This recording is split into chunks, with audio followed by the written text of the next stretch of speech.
Salutations, and welcome to Kirby Plays Games. I am Kirby, and in this short video, we are going to talk about how you can find an awesome public PvE server in 7 Days to Die.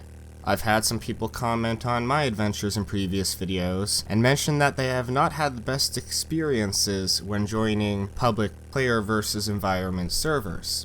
So this video is about what I look for when choosing to join a server and what you should keep an eye out for in settings when you're choosing a server to join for yourself. And this is so that you can improve your chances of getting a friendly and active community and having an awesome time teaming up to rebuild the civilization during the zombie apocalypse in 7 Days to Die. Personally, I have not played on console, so this guide is going to be focused on the PC player experience. That said, some of this is probably applicable in console server hunting, so feel free to stick around.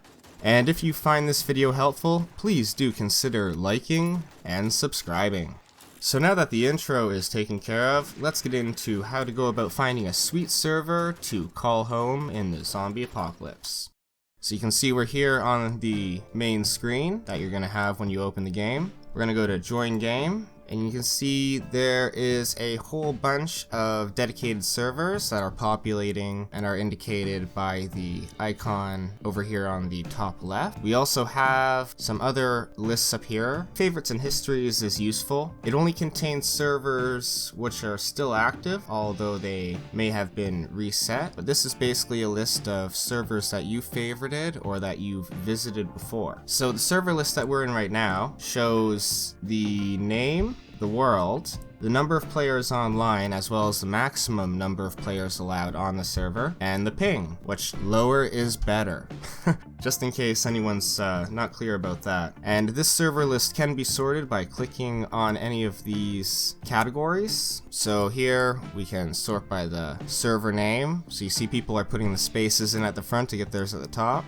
And world, active players, ping, and you can double click to reverse the order. Oh, and this over here, these shields let you know if the server is EAC, Easy Anti-Cheat, enabled, and we'll have more on that in just a minute. And this star here allows you to add the server to your favorites. So if you click on a server, you can see more information on the right. Also, some servers have links for Discord channels or websites with more information, and sometimes those will have server maps, rules, and forums as well.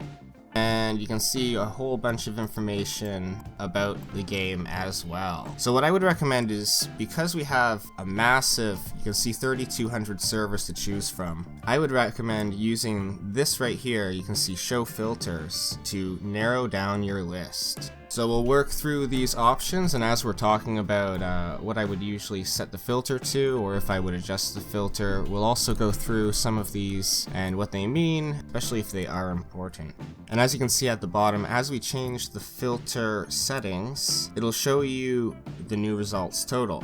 So this is useful for understanding how your selections impact the server pool as you're picking them. So starting right at the top, we have EAC protected. This basically ensures easy anti-cheat, which makes cheating more difficult. Some people might want to turn this off in their game if it does not run or runs poorly with it enabled. However, most public servers have it enabled, so I usually switch this on. And you can see our results have been filtered down. We've lost about a third of the games. So password protected, since we're doing public, should be off. This is because we want to actually be able to join the game, and chances are you're not going to know the password. The next three are current players, max players, and ping. And these are useful for narrowing things down even more. However, I usually leave them blank or quite broad, since server list lets you sort by these factors anyways. Game world is helpful if you're trying to play on a specific map, such as Navezgane, or one of the 3 standard pre-gens, which are convenient as they avoid large map file downloads.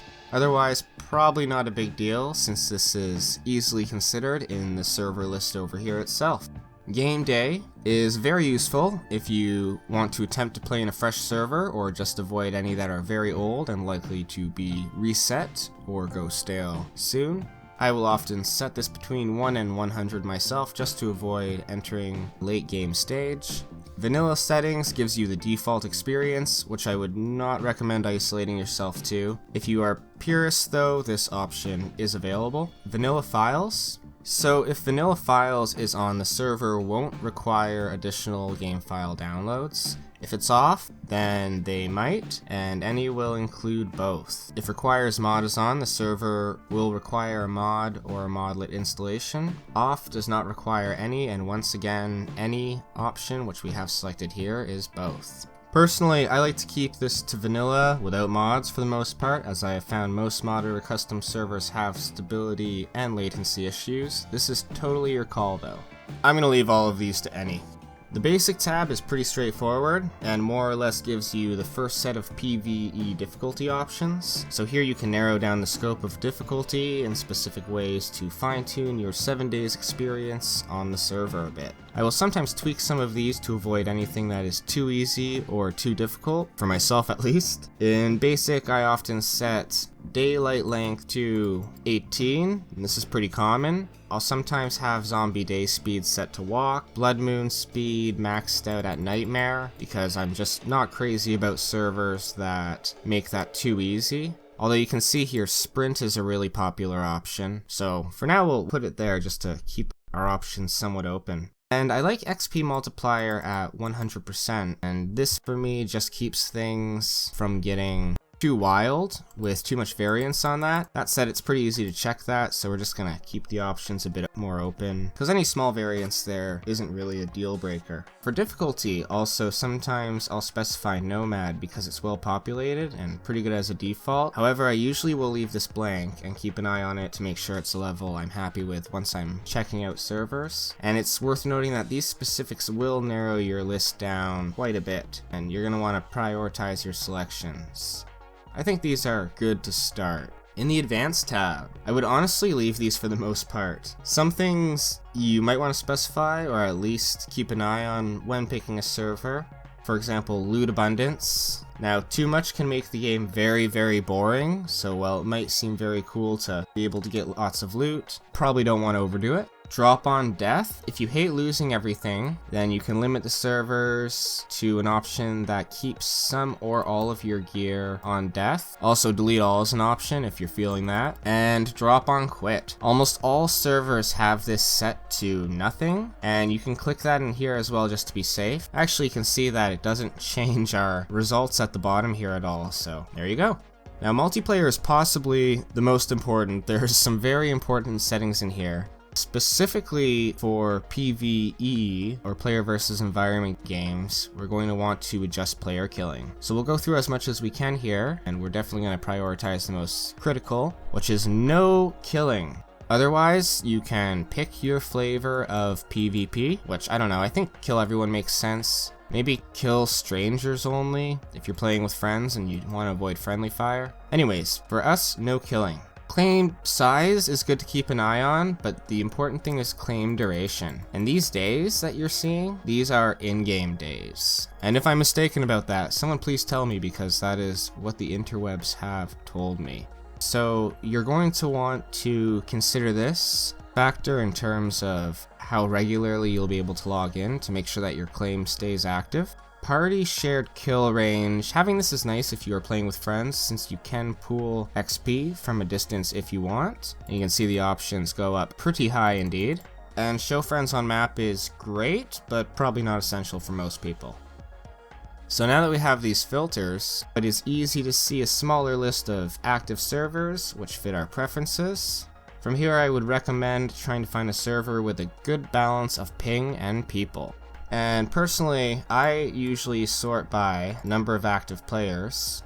We're going to check out these top two, and we're going to evaluate them. A bit impromptu, but we'll see what we see. So first thing I like about this one, Trips PvE 300%, is that we get Nomad. See, loot abundance 300%. That feels a bit high. I like that it's pre-gen 02, so maybe this would be a good one to just pop into, say hello. Claim duration 14 days isn't bad, so this all looks good, and the numbers have been consistent since we've been looking at it. The ping's really good. Actually, the ping's probably the best out of these top three. We're gonna ignore that one because it's got a high ping. Another thing, we gotta check these days. Ooh, 61. That's pretty appealing. Well, this one seems like it'll be the easiest to join. So, let's try connecting and see how it goes. So that's a bad sign. It looks like we failed to load some kind of object in the world. Titanium. Oh no. Okay, so this is good to know. They have custom blocks in their world. So that's not great. We're gonna see how it loads. Falling back to default shader. Well, at least it's trying to render. What's happening? Alright, let's try that again. Luckily, I think it looks like it will be saving our selections for the filter. So that was the one we tried. We're gonna give this one a crack. Might have to download a pretty big map file, but I want to check out a populated server as part of this video, which isn't something I planned to do, but it seems like the natural sort of thing to do for this kind of video. So we're gonna let that world download, and that should take a couple minutes. We have successfully downloaded the custom map. Now going to initialize the world. Oh, we got a little introductory message. That's nice. The golden rule applies. We're all here to have fun, so respect other players and staff. So they have staff. Don't cheat. PvE. If you manage to kill another player, sooner or later you'll be banned. Well, that's cute. This looks like a nice place to hang out. I'm considering like hanging out and playing here. Maybe I'll do a stream or something. For now, we'll just see what the initial experience of... Oh my gosh, I was instantly teleported. So we can see here, they have a lounge and some advertisements for their website. They've consolidated their traders into a hub. Over here we have the commands. And it looks like they also... Starter items. Read. Let's ask them. That's nice. So we have two people who said hello right away. Oh, look at all these people. This is cool. Anthem. Hello. This is classy. Classy. Look at that. Another thing that I would usually ask is if people are building together. Okay, well, I feel like this is probably the place I would go with if I was going to go with a place. Workstations, very cool. Exit and teleports. I like it. Okay, frame rate drop as we go into the world. But what a nice world. Okay, so if you have decent internet and you can handle a server with a ton of players, then this could be a great option for you. And of course we showed how to find, well, how we found this place at least by cutting down the filters. My next step personally would be I like building with people, kind of like doing a little bit of a village sort of setup, so I would typically ask if people are building together and go on a little adventure to see what that looks like while doing the starting quest. Anyways, looks like they've been pretty generous with the starting items that they've given us. We have everything we need to start our adventure, even a mining helmet. Look at that. Alright, this place is awesome. So as you can see, it is possible to find a pretty cool PvE server. One more thing I just noticed, at the bottom left of the screen you can see they have a custom UI, which we had no problems manifesting on our user interface here. Cool server, friendly people, it is possible. I hope this was helpful, and I hope this is helpful for you in finding a PvE server to call your own. Thank you very much for tuning in, and if you enjoyed this episode, please do consider liking and subscribing. Have a good one.